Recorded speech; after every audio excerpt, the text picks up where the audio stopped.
मेरे साथ बातचीत करने के लिए अवैस चौधरी हैं और अवैस चौधरी को लगातार जो है वो थ्रेट्स दी जा रही हैं। हालांकि इन्होंने अभी एक एप्लीकेशन भी जो है वो एसएचओ पीर मिठा को दी है और उसमें डिटेल्स इन्होंने दी हैं कि किस तरीके से जो है वो इनको धमकियां देने की कोशिश की जा रही है एक शख्स की जानिब से। और ये वो शख्स है जो इससे पहले भी एक ड्रग के केस में मुलव्विस था और डोडा पुलिस ने इस लड़के को गिरफ्तार किया है। पिछले कई दिनों से इंस्टाग्राम के ऊपर ये लड़का लगातार जो है ये अवैस जी को थ्रेट्स दे रहा है और गालियां भी दे रहा है। हालांकि गुज्जर कम्युनिटी के नाम के ऊपर भी गालियां दे रहा है और कई सारी ऐसी बद से बदतरीन बातें कर रहा है जो शायद मैं अपने व्यूवर्स को भी नहीं दिखा पाऊंगा। लेकिन इस फाइल के अंदर इंस्टाग्राम की वो पूरी चैट इन्होंने रखी हुई है नाज़रीन किराम, जिस चैट में ये साबित होता है कि इस नौजवान ने बहुत ही घटिया और कानूनी हरकत की है। हम अवैस से समझने की कोशिश करेंगे कि क्या है पूरा मामला। ये थ्रेट्स आपको कौन दे रहा है, ये कौन लड़का है और क्यों दे रहा है, किस वजह से दे रहा है? देखिए जी, पहली बात मैं आपको एक बात बताऊं कि हमारी लड़ाई ना ड्रग एडिक्ट के खिलाफ, ड्रग एडिक्शन के खिलाफ बहुत पुरानी है। हमने अपने आंखों के सामने लाशें गिरती हुई देखी। 5 गिन के लोग मैं बता सकता हूं आपको, नौजवान, एक ऐसा परिवार जिसमें एबनॉर्मल माँ बाप है और इकलौता बेटा जो नॉर्मल था, जो नॉर्मल जिंदगी गुजारने की कोशिश कर रहा था, वो ड्रग एडिक्शन की वजह से मारा गया। उसके अलावा एक और माँ बाप जिसका इकलौता बेटा मारा गया। 5 लाशें मैंने अपनी आंखों के सामने देखी। और अगर इनको किसी तरह का ये कोई इस तरह का कोई वहम गुमान है कि ये लोग हमें डराएंगे और हमें इस तरह से जो ये धमकाएंगे, तो बहुत बड़ी गलतफहमी है। देखिए, पुलिस से तो मैं अपील करता हूं, ये जो शख्स है ये डोडा बेस्ड आदमी है। कंप्लेंट में इसकी सारी डिटेल्स है और पुलिस इसको ऑलरेडी एक नोटोरियस ड्रग पेडलर डिक्लेयर कर चुकी है। और मेरा कहना नहीं है, ये नोटोरियस ड्रग पेडलर है। यहां पर लिखा है कि ये शख्स जो है एक नोटोरियस ड्रग पेडलर है। उसके बाद इस ड्रग पेडलर को इतनी छूट, इतनी हिम्मत कहां से आ गई कि ये 3 दिन में कत्ल करने की धमकी देने लग गया, मां बहन की गाली देने लग गया, रेसिस्ट रिमार्क देने लग गया। इस शख्स ने हर हद पार की है। और सपोर्टर पता किसका है आपको बता दूं? ये सपोर्टर किसका है वो बहुत इंटरेस्टिंग है। ये सपोर्टर है आमिर माजिद का। अच्छा। अब ये लोग कहते हैं कि हमें आमिर माजिद से तकलीफ है। अरे हम तो उस आदमी को जानते तक नहीं थे। जब तक वो हमारे घर के सामने आके तांडव नहीं करने लगा तब तक तो हमें मालूम भी नहीं था ये है कौन। अरे हमें क्या लेना देना तुम्हारी जिंदगी से, तुम कौन हो, क्या करते हो। लेकिन जब हमारे मुआशरे में इन ड्रग पेडलर्स, इन नोटोरियस क्रिमिनल्स को जो है तुम एनकरेज करते हो, तो फिर नुकसान की बात आती है, फिर मसला दूर पहुंच जाता है। ये कब से धमकियां दे रहा है? ये परसों धमकी दे रहा है। परसों मैंने एक वीडियो अपलोड किया था अगस्त्या के रिलेटेड। हालांकि उस चीज में मैंने साफ मेंशन की थी कि ये लोग सपोर्टर हैं इसके। मैंने इसका कोई खास नहीं दिया था, स्क्रीनशॉट शेयर किए थे इसी के। जब ये पिछली बार फेब में कमेंट कर रहा था आमिर माजिद के सपोर्ट में, जब मैंने कहा था आमिर माजिद के ने मेरे घर के बाहर आके तांडव किया है, उसके बाद से लेकर अब ये आदमी मुझे डेथ थ्रेट्स दे रहा है। क्योंकि मैंने वीडियो में इसका स्क्रीनशॉट शेयर किया कि भाई तुम क्यों सपोर्ट करते हो उसको, और तुम्हारी बैकग्राउंड क्या है, तुम्हारे जैसे लोग उसको सपोर्ट कर रहे हैं, तुम्हारे जैसे ये छपरी, तो मैं छपरी ही हैं जो भी हैं व्हाटएवर, लेकिन ये लोग जो है सोसाइटी के लिए एक प्लेग बन गए। आज ये मुझे मारने की धमकियां दे रहा है, आज ये मुझे कत्ल करने की धमकी। हिम्मत कहां से आती है इन लोगों में? यही तो बहुत अनफॉर्चुनेट अफेयर है ना। इन लोग को लगा है कि यहाँ लॉलेस स्टेट है, इनको लगा है यहाँ कानून की कोई व्यवस्था ही नहीं है, कोई इनको पूछेगा नहीं। मगर बताता चलूं, आज मैंने इसके खिलाफ करी है ना, लिस्ट में और भी है, लिस्ट में और भी है, और सबकी मिट्टी पलीत होगी, कोर्ट तक घसीटूंगा। तुम लोग एक तो स्मगलिंग करोगे, एक जहर बेचोगे, उसके बाद हम लोगों को धमकी दोगे। हम लोग जो सोसाइटी के लिए काम कर रहे हैं, हम लोग जो सोसाइटी की भला के लिए काम कर रहे हैं, तुम हमको डराओगे। ये तुम्हारी बहुत बड़ी गलतफहमी है। क्या आपको लगता है कि ऐसे लोगों पे कार्रवाई जल्दी होनी चाहिए? बिल्कुल होनी चाहिए। मैंने एसएसपी डोडा को भी फॉरवर्ड की है। मैंने ये कंप्लेंट आज रजिस्टर की है, एफआईआर इस पे प्रोसेस है, बहुत जल्दी वो भी होगा। और मुझे यकीन है कि पुलिस कार्रवाई करेगी। हमारी डिस्ट्रिक्ट पुलिस खासकर इस मामले में बहुत सीरियस है, ड्रग माफिया के मामले में बहुत सीरियस है, और जिनका ये बैकग्राउंड है इन लोगों के साथ अकॉर्डिंगली डील करेगी, पूरा यकीन है मुझे। और ये जिस तरीके से सोशल मीडिया पे शरेआम गालियां देते, लिखते हैं और इस तरीके की भाषा का इस्तेमाल करते हैं, क्या लगता है कि इन लोगों को कोई बैक एंड से सपोर्ट है या कुछ?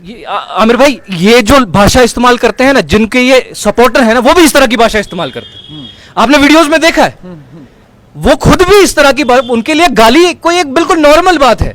उनके लिए मां बहन की गाली किसी को देना बहुत नॉर्मल है, कोई बड़ी बात नहीं है। तो उनके ये सपोर्टर और खासकर कश्मीर बेस्ड, अरे तुम्हारे कश्मीर बेस्ड जो ये इनके एडमायरर्स हैं, मैं उनको कहना चाहता हूं, ये कोई तुम्हारी आखिरत नहीं बना रहे हो, ये कोई आखिरत नहीं बनाएंगे, तुम्हारी दुनिया और आखिरत नहीं संवारेंगे। और जिस तरह से आए दिन सड़कों पे हादसे होते और नौजवान बच्चे मारे जाते हैं, वो सब इन्हीं की बदौलत। कल ही आपने वीडियो में कहा 300 300 300 300, अब ये 300 करने के चक्कर में कितनी और लाशें गिरेगी वो हमें मालूम नहीं, लेकिन वो सिस्टम और एडमिनिस्ट्रेशन को देखना जरूर है। क्या आपको लगता है कि ये गलत प्रोपोगंडा फैला रहे हैं नौजवानों में? क्या भी महसूस करते हैं कि भटका रहे हैं नौजवानों को? देखिए, मैं एक चीज आपको बताता हूं, मैंने व्लॉगर्स देखे हैं, मैंने एक ट्रकर व्लॉगर देखा है, सेठी एक्सप्रेस नाम का, मैं उसको देखता हूं और वो उसकी भाषा, उसकी बॉडी लैंग्वेज बहुत सिंपल है, सादी है, अपनी मेहनत करता है, व्लॉगिंग करता है, सब कुछ करता है और हम उसको एडमायर करते हैं। टूरिज्म प्रमोट करता है, सब कुछ प्रमोट करता है, इलाकों में घूमता है, सब कुछ करता है, गालियां नहीं देता, किसी की मां बहन को तस्वीर में वो थंबनेल में नहीं लाके खड़ा करता, लेकिन साफ शफाफ काम करता है। रही बात जलने की, जो बातें करते हैं और लोगों को बताता चलूं, बद्दा समझा के जलने के लिए बोलते हैं। अरे किससे जले? हम किरदार से जलने वाले लोग हैं भैया, ईमान वाले लोग हैं। किसी का किरदार देखते हैं तो सोचते हैं इसके जैसे कैसे बने। हम इन टुच्चों, इन छपरियों से जलने वाले लोग नहीं हैं। सही बोला, हम इनसे नहीं जलते। हम सोचते हैं अच्छे आदमी के रास्ते पर चलेंगे कैसे, नबी की सीरत कैसे हासिल करें, उसके रास्ते पर कैसे चलें, इन छपरियों से जलेंगे हम। ये छपरी हमारी कौम के लिए, हमारे जम्मू कश्मीर के लिए जो है जहर है, और इस जहर को हम अपने लोगों तक पहुंचने नहीं देंगे। आपकी नौजवान पीढ़ी के बच्चे बिलो 18 ईयर्स अगर आप देखेंगे, उनमें भी एक इम्पैक्ट जा रहा है, गलत सा इम्पैक्ट जा रहा है। देखिए, जो मैच्योर लोग हैं, जो एडमिनिस्ट्रेशन के अंदर काम कर रहे हैं, जो अच्छे सुलझे हुए लोग हैं, उनके सामने तो कोई वैल्यू नहीं है इनकी।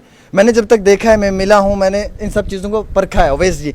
लेकिन जो ना छोटे बच्चे जो अभी इमैच्योर है, जिनको मैच्योरिटी नहीं है, उन बच्चों के अंदर एक गलत इम्पैक्ट जा रहा है। बहुत अनफॉर्चुनेट है, हमारे सोसाइटी में ऐसे आइडल्स होने चाहिए थे जो हमारे बच्चों को अच्छे ऑफिसर, अच्छी पोजीशन, उलमा बनाने के लिए एक रास्ता उनके लिए तैयार करें, हमवार करें, उनको एक ऐसा रास्ता दिखाएं जहां पर जाकर वो कौम की खिदमत करें, देश की खिदमत करें, ना कि जो कि किसी की लड़की को छेड़ें, गालियां दें, ना किसी के ऊपर गाड़ी चढ़ाएं, ना किसी को रोंद दे। ऐसे आइडल नहीं चाहिए हमारी सोसाइटी को।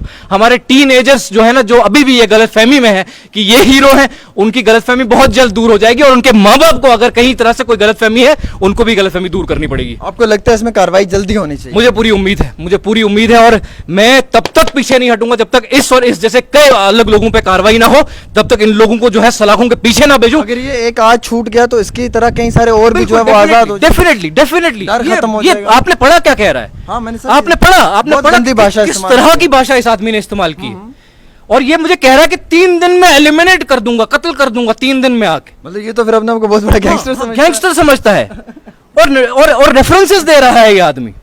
ये रेफरेंसेस दे रहा है, मैं फलानी का ये हूं, फलानी का वो हूं, मैं तुझे भदरवा में पिटवाऊंगा, मेरे घर में मेरे लोगों से बोलता है मुझे पिटवाऊंगा। खैर, इतनी औकात नहीं है। एक चीज ये भी बता देना चाहूंगा, हो तो तुम एक थूक के मोहताज, लेकिन कानून हम मानते हैं, हम कानून के दायरे में चलते हैं, और हमारे मसाइल इसके अलावा बहुत सारे हैं। हमें बहुत सी चीजें हैं जिस पे हमें काम करना है, हमें कौम के लिए काम करना है, देश के लिए काम करना है। हम तुमसे उलझना नहीं चाहते, लेकिन तुमको छोड़ना भी सही नहीं है। तुमको जो है, तुमको आईना दिखाना बहुत जरूरी है। और अगर ये छूट गया एक, तो मुझे लगता है कई सारे ऐसे और भी जो वो शरेआम घूमेंगे। जो गालियां दे रहे हैं, जो थ्रेट्स दे रहे हैं, आपको मालूम है, मेरे प्रोफाइल पे जाके देख लीजिए, मैंने बहुत सेंसिबल तरीके से वीडियो बनाया, किसी को गाली नहीं दी। लेकिन जिस तरह के रिएक्शंस आते हैं, जिस तरह के ये लोग भोंकते हैं, उनको कार्रवाई करना जरूरी है। और मैं कहता हूं कि जिन लोगों को थ्रेट मिलती है वो पुलिस में कंप्लेंट करें, ताकि इन लोगों को एक सबक जरूर मिले। सिंगल पर्सन पे कभी भी अटैक हो सकता है। बिल्कुल हो सकता है, बिल्कुल हो सकता है। देखिए, हमारी मसरूफियात अलग है, हमारे काम अलग हैं।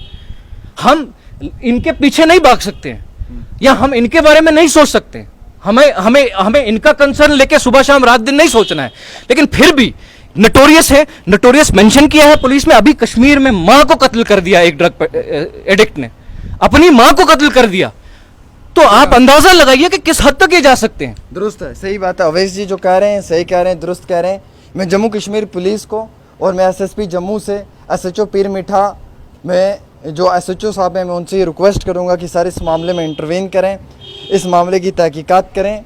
अगर इस तरीके से एक आम शहरी को थ्रेट्स दी जाएंगी, डराया जाएगा, धमकाया जाएगा, या उसकी जान को खतरा है ये तक कह दिया जाएगा, 3 दिन में उसकी जान जा सकती है, ये सब चीज़ें कह दी जाएंगी, तो आपका फ़र्ज़ बनता है कि इसमें कार्रवाई होनी चाहिए। क्योंकि हम चाहते हैं कि एक नौजवान अगर अपनी कौम के लिए, अपनी कम्युनिटी के लिए, अपने देश के लिए, अपनी आवाम के लिए काम कर रहा है, तो उसे काम करने का पूरा मौका दिया जाए, ना कि कुछ ऐसे लोग समाज के अंदर जिनका गलत इम्पैक्ट है, गलत रोल है, वो थ्रेट कॉल्स या थ्रेट्स देकर किसी को भी डराएं धमकाएं, वो नाकाबिले कबूल है। फ़िलहाल के तौर के ऊपर मैं ये रिक्वेस्ट करूंगा एडमिनिस्ट्रेशन से भी कि इस पूरी मैटर की जांच पड़ताल होनी चाहिए और जो भी शख्स हैं इन पर सख्त कार्रवाई होनी चाहिए और इनको जो है वो हिरासत में लिया जाए और ये पूछताछ की जाए कि आखिरकार ये सब क्यों हो रहा है और इस सब चीज़ के बैक एंड पे कौन है। फ़िलहाल एक छोटी सी पेशकश आमिर सुहेल के साथ।